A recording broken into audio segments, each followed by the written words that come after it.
Welcome to Volume 11 Rock Talk Podcast, brought to you by Volume 11 Music. Your hosts, Rich Hoffa, Rick Lawhorn, and Mark Dunn. Rock Talk, Volume 11 Music.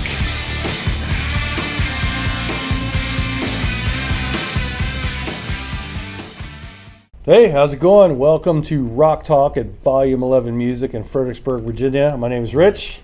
Rick Lawhorn. Mark Dunn. So we missed a couple weeks. We're sorry. We did? Life, busy guys life gets in the here, way, yeah. and we're busy. Store gets in the way, things like that. But we're back. Hopefully, come up with some good topics and things like that. A little bit of housekeeping. Don't forget, we have Matthew Mills, Ibanez and Dorsey, neoclassical guitar player that's coming down to the store on September 13th, I think at 1 o'clock. You can check our website for that. I think he has a distinction that's, and I'm not being funny for Yeah, once. yeah. Okay. There was a time where he was logged as the fastest. I heard that. really? Yeah, the fastest guitar player. Now, what does yeah. that mean, though? It means that you can discern the notes. Right. Yeah, you can make out what he's very skilled, very good player. Yeah, great player. Yeah. So we're excited about having him down. That's going to be on He Saturday. shreds. Yeah, he can play, no doubt about it. So we're really looking forward to that. We got some other things in the works that we'll be announcing there soon, and so stay tuned. Again, the website, we've got probably 98% of everything online, and it's updated daily. So visit the website if you need to buy anything.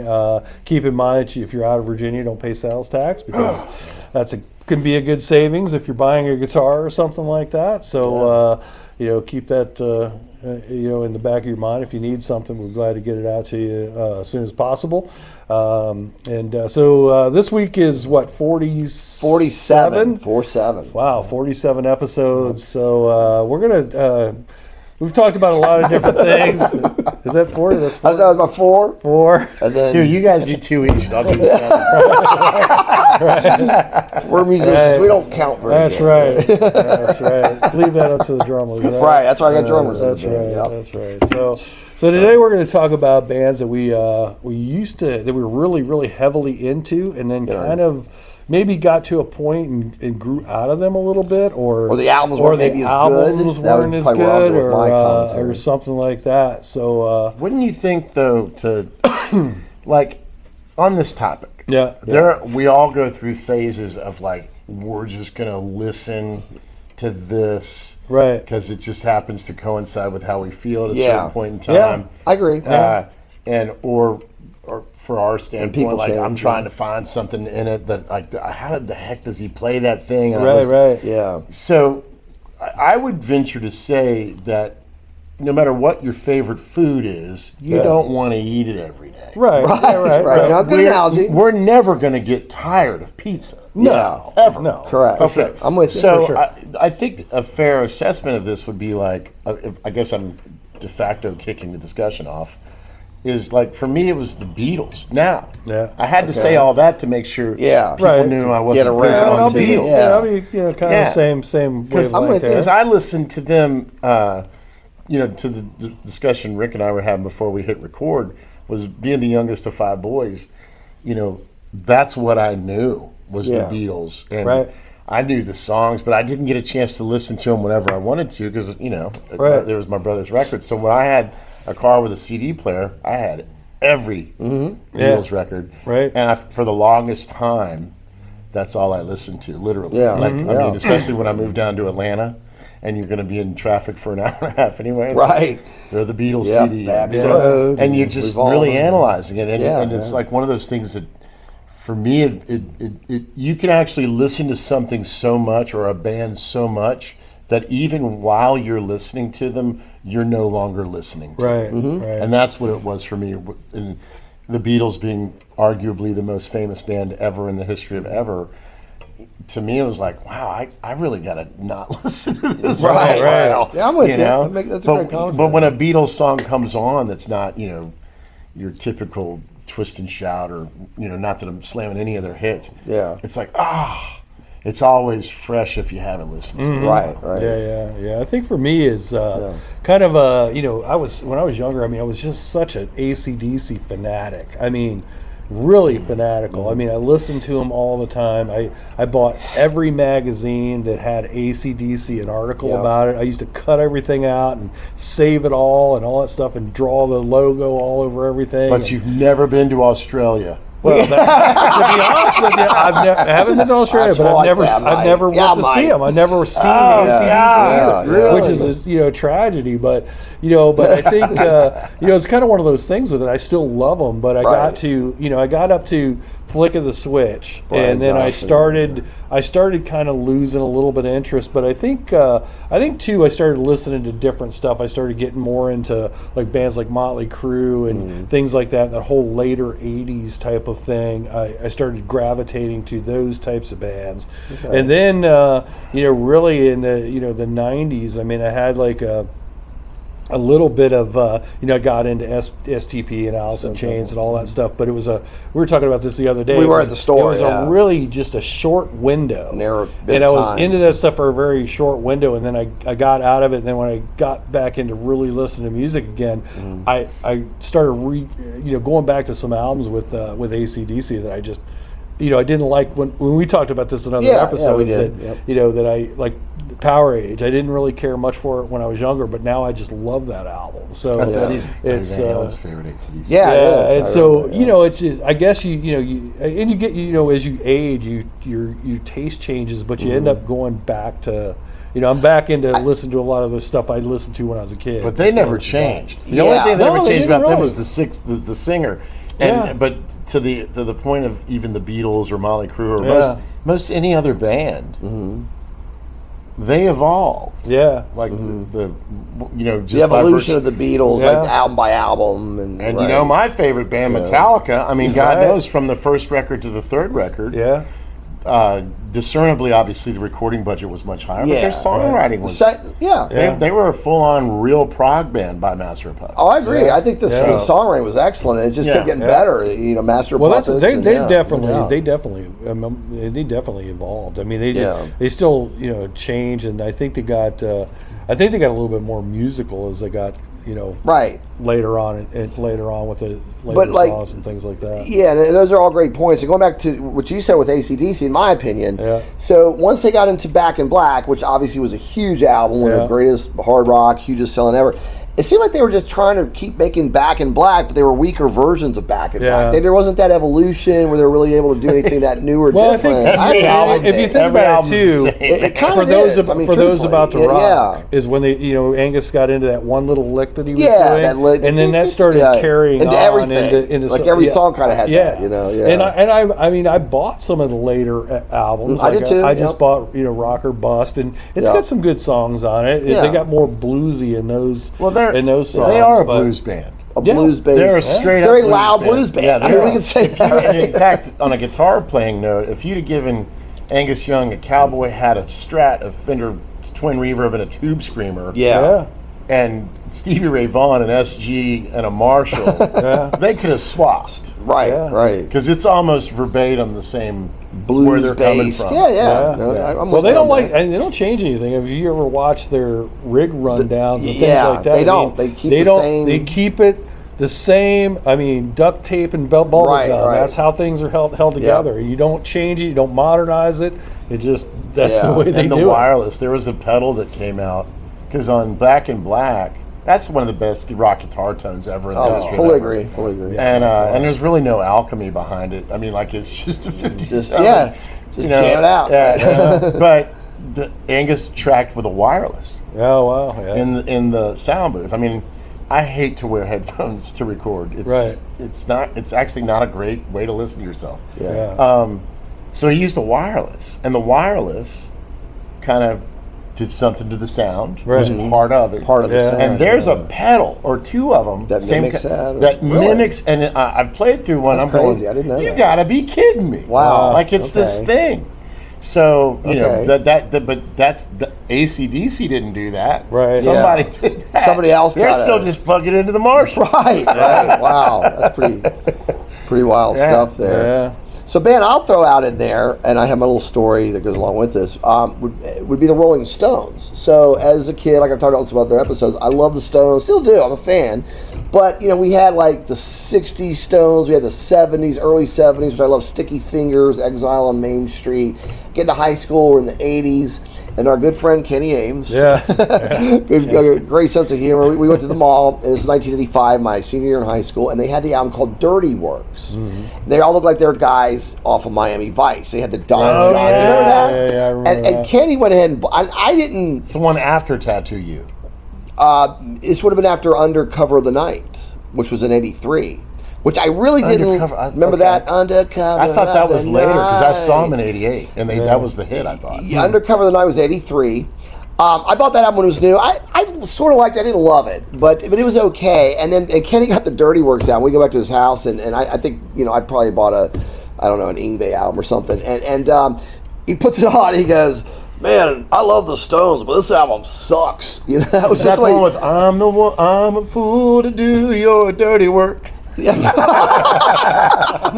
not that album. Sorry. No, the hit was One Hit to the Body. Yeah. One Hit to the Body, which I actually kind of like that song as a single. The problem was the rest of the album was so just filler songs. When you hear that, it's all filler, no killer. Is that the one with She's My Little Rock and Roll that Keith sang? No, that would have been Tattoo You, which I love. I love Tattoo You. I had that when it was new in '81, and I'm a big fan of that record. But yeah, the Dirty Works album, the only song I remember was One Hit to the Body that was catchy. And Mick and Keith were not on good terms. They were fighting and arguing. So even getting them to work together and write a song was kind of a difficult But they did task. different production on those records. Correct. The drums, You're right. They started adding gated reverb on the That drums. is correct, yep. And Charlie Watts was like, wait a minute, that doesn't even sound like the No, same it drummer. doesn't sound like the Stones. Yeah. Like they had a signature sound. Yep. Again, my favorite period, I love very late 60s, very early 70s Stones. I'm still one of my favorites ever. I'm a huge fan. But by the time you get to the mid-80s, they got the Miami Vice jackets Is your on. cutoff Tattoo You? Tattoo You, Is that some your of that. cutoff? Yeah, I'd say for me, somebody said, Rick, what's the last Stones album you loved? That was a new album at the time. It would be Tattoo You from 1981. And that wasn't even all new. A lot of those songs were from the 70s that just didn't make it, and then they kind of finally made it to Tattoo You. But I do really like that album. Then Undercover of the Night was mixed bag for me. I like some of it, some I didn't care for. Dirty Works, I've tried to listen to a couple times over the years, and I'd say about 90% of it could just go out the window for me, And then that's kind of where, as far as the Stones are concerned, the albums after that, a few songs here and there were cool, but I didn't really love the majority of the albums as a whole, like I did Sticky Fingers or Exile on Main Street. And then Mick had to go and do that awful cover with David Bowie of Dancing in the Yeah, that's right. yes. I was MTV. a kid. I'm like, somebody lost a bet on this because there's no way they're doing this because they want to do this. Right. The dancing was just awful. That was like that and Billy Squire. Rock Me Tonight. They should both go into the most ridiculous choreographed, badly choreographed MTV videos of the 80s. But Mick Jagger and David Bowie could do whatever they wanted to. Yeah, they do whatever they want. Good. But that one definitely awful. The video, I kind of like turning a Beavis and Butthead. What the hell is this? I haven't thought about that video Remember that? in so many years. I remember but I can see it. it. It's like an 84 I can whatever, see it with the way that those two were dancing. And they were around, trying to get in front of each other. It was like that was the goof. It was the big baggy clothes. The big baggy clothes. Oh my god. So that era of the Stones for me, I just didn't love it. And like I said, I respect their legacy, of course, and I love the early stuff, but I just got to where I just couldn't really get into each album as an entire album. Right. And like you said, Mark, about the drums, does that even sound like the Stones? No, they went, but I mean, to be fair, though, I mean, they were experimenting with new sounds. Yeah. And Mid-80s. gated reverb was brand new. Oh, in mid-'80s, yeah, and it's being used by a lot of producers. And when it hit, that was discovered by accident. But, it boils down, Bruce Hornsby once said, wonderful musician, killer keyboard, piano player, just monster player. Yeah. And the first album, The Way It Is, comes out. Wins a Grammy, maybe two. Yeah, a lot of that. And then he does, the second album is A Night on the Town. And one of the things that he said that I thought was quite profound was, you're going to get blasted for making the second album to follow up the first album, which was a blockbuster. Yeah. If you continue on with what's proven sonically. Right. And you're going to get blasted for trying to grow as an artist, And so, it's just, you're not going to win. Yeah. So at the end of the day, what stands out is just the quality of the songs, and production has a lot to do with that. It makes you wonder if they'd have taken the gay reverb and Charlie's drums sounded the same as 1978. Yeah. Would that album be more likable? Right, because that would have been Some Girls Era, which is a very popular album, which I love. I'm a big fan of Some Girls as well from 78. And that's a great point, Mark. So, like, if you get the 85 version of the Stones, but it still has some tie-in to the 70s Stones, you know, like, this is still the Stones, you know, but once you got the Miami Vice jackets and the gated reverbs, like, it's sort of the Stones, but it's kind of like new Coca-Cola, new Coke there. But it wasn't a common thread except for Mick's voice. Yeah, you're right. Mick's voice is the one thing. That's the Stones, sort of, because we know Mick, but the rest of it, I don't know. But I think some of those bands, it's like you have an AC/DC, which is kind of stayed the same through all the they don't years. change too much. You know? And then you've had bands like the Stones that had their 60s sound, had their 70s sound, and then when they got into the 80s, they're not going to get into the hard rock stuff. They're not going to. That's the metal. They're not going to make that happen. No. So they went more poppy. Right. And kind of say, but was it as successful? Probably not. I think it wasn't. Their I mean, sales from a commercial, they dropped big time in that era. And then we talked about this before, like with Van Halen, because you've got Roth Van Halen, and then you've got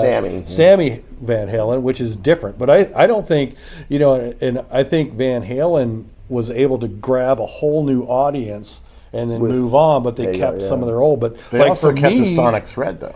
Yeah. With Eddie, but the guitar snare sound. tone, backup vocals, guitar sound. And Eddie's guitar. But they were another band. I mean, really, after the first or second Sammy album, I kind of lost total interest in it. I started listening to I started listening, but it was during the time when I was listening to other stuff too.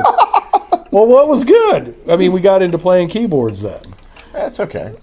We can still be friends. Well, and I've said before, else again, I am, and I'm sure. But I think they were successful, just not for me. Yeah, but the first 6 with Roth, I just wore those albums out. Yes. Love them.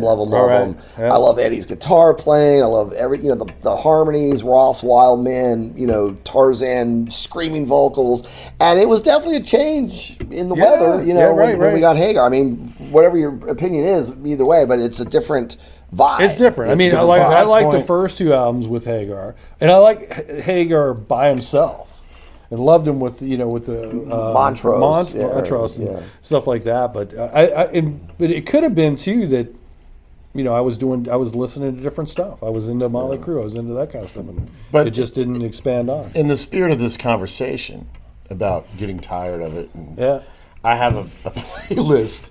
That's all the Van Halen songs that were never on the radio. Right. Okay. Because that's what I would prefer to listen to. Yeah. Stuff that wasn't the singles per se. Yeah, because it's not there. I mean, even though I know them backwards as you do. Right. It's still like they're not as worn out. Like I'm not as visceral of a reaction with Jump as Rich is with the Final Countdown. But it's like, those are. And I heard that today. We did, yes. I was like, when it comes on, it's like I don't need it. I mean, if I get it, if I come across it and the solo's playing, I'm like, okay, next. And, but it's like, oh my God.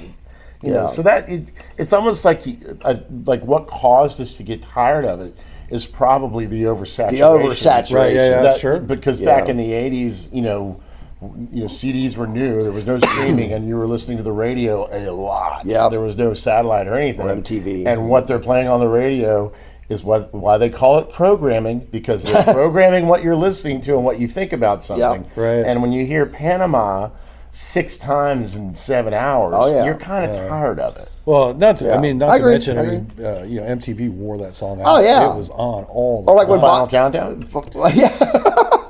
Or when Bon Jovi hit with Give Love a Bad Name in '86. I remember that summer. And man, every like 30 seconds, hey, here's Bon Jovi again, and you turn on the radio, here's You Give Love a Bad Name. Great record though. Brilliant single. Yeah, it's a good song. I mean, I'm not knocking the song. I mean, it's a cool radio rock song. But the fact that it got the ear fatigue for us listeners, I mean, man, here it is again. They were played so much. You know what though? John Bon Jovi's a pretty boy. It makes you wonder if the pretty boy got him more spins. I'm actually being serious. Yeah. I mean, yeah, no doubt. I mean, the image was there for him. Oh, there was no more. question. I mean, I bet you there was as many posters sold to girls as there ever were albums of those guys when they were in that era. Guaranteed. I saw them a couple times, and it was mayhem. Yeah. It was. If you were a single guy at a Bon Jovi concert when you had long hair, it might have been a good night. Yeah. I'm just saying. That's right. Yeah. I didn't go because I like the songs. Gotta love it. That's right. or if I could throw another one out there, kind of two bands that are similar in this perspective, and I'd like to hear you all on this, the commentary. Rat and Dokken, which I loved Rat and Dokken both when they were pretty new. I think Warren Day Martini's a great guitar player, as is George Lynch. I really dug the songs. But after a few albums, it seemed like there wasn't a lot of, like, where do you take it? You know, Right. it seemed like there wasn't it was kind of like buying a milk and the expiration dates hitting pretty Well, Guns N' quickly, I Roses think. is I mean, they're touring stadiums On one album, you know? Yeah, 2 albums. Two albums, yeah. That's But it. that It album really was just out was. for 2 years It before was. it hit. Yeah, it was. They It put was. in a lot of work to promote it. but Yeah.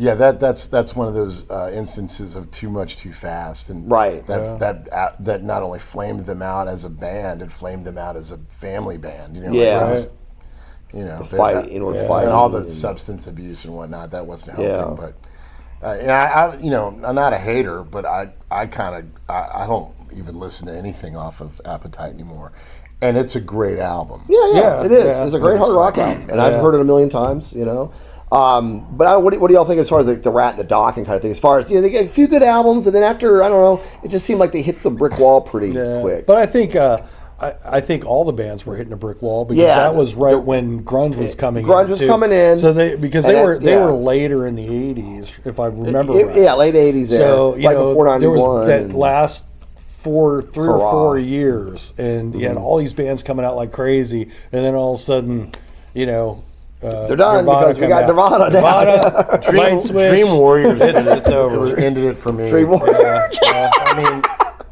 you know, Don Dokken could sing, Yeah. George Yeah, was one. absolutely. They're I love all George's fine playing. players. And, George's a great guitar player. and they you know, had some cool rock metal hooks and guitar Right. playing. It's Not Love, you know, things like that. But Dream Warriors, Warriors. I The was Death like, Bell, right? Yeah, but I didn't disrespect. I mean, even as a kid, I'm like going, this is a movie. Yeah. They're getting paid. Yeah. As far Right. as Rat's concerned, I think they got their hands slapped after Dancing Undercover.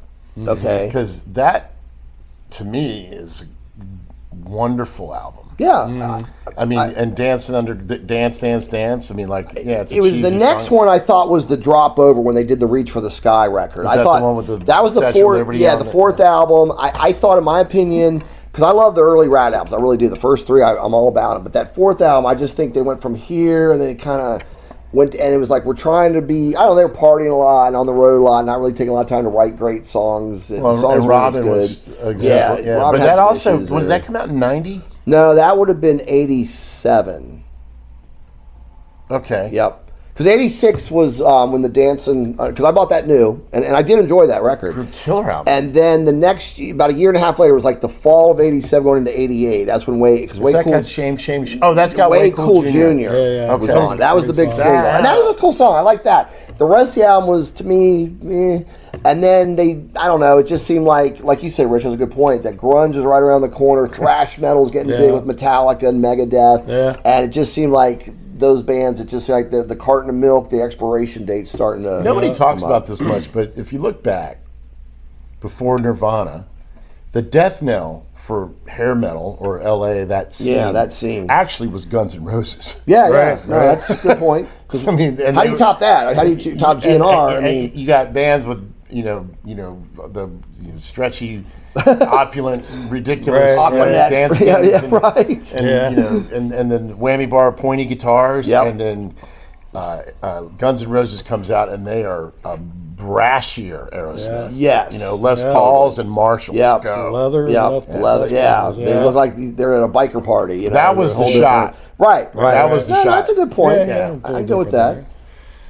All right, so that wraps up this week's episode of Rock Talk. 47. Yeah, Probably won't see you next week because So- it was Van Halen comments. Yeah. I know. He's done because I said something bad about the band. But don't forget to hit that like button, share, comment, hit the notification button, and so we keep wanting to do this. I mean, we have a fun time doing it. I hope you enjoy it. Where are you guys playing out this weekend? I'm in Colonial Beach, Virginia. Colonial Beach High Tides on the boardwalk. It's going to be Saturday, September 6th at 7 o'clock with Cactus Jack. Should be a beautiful evening, so come on down. Cool. Hang on, I got it. This Friday, Log Home Brewing. Acoustic, I guess Cool. 6 to 9. Oh, cool. And then Saturday, I am playing a private event at Mount Vernon. Mount Vernon. nice. Yeah. Yeah. So, gonna hang out with George and Martha. Yeah. Right.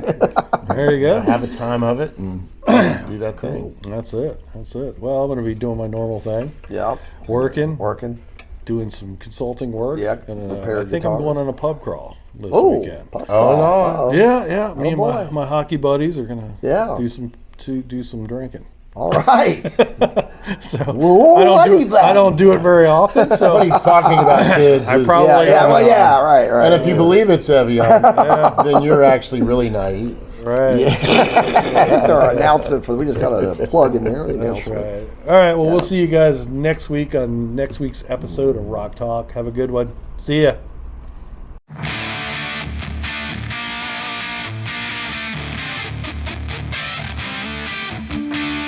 This has been an episode of Volume 11 Rock Talk Podcast, brought to you by Volume 11 Music.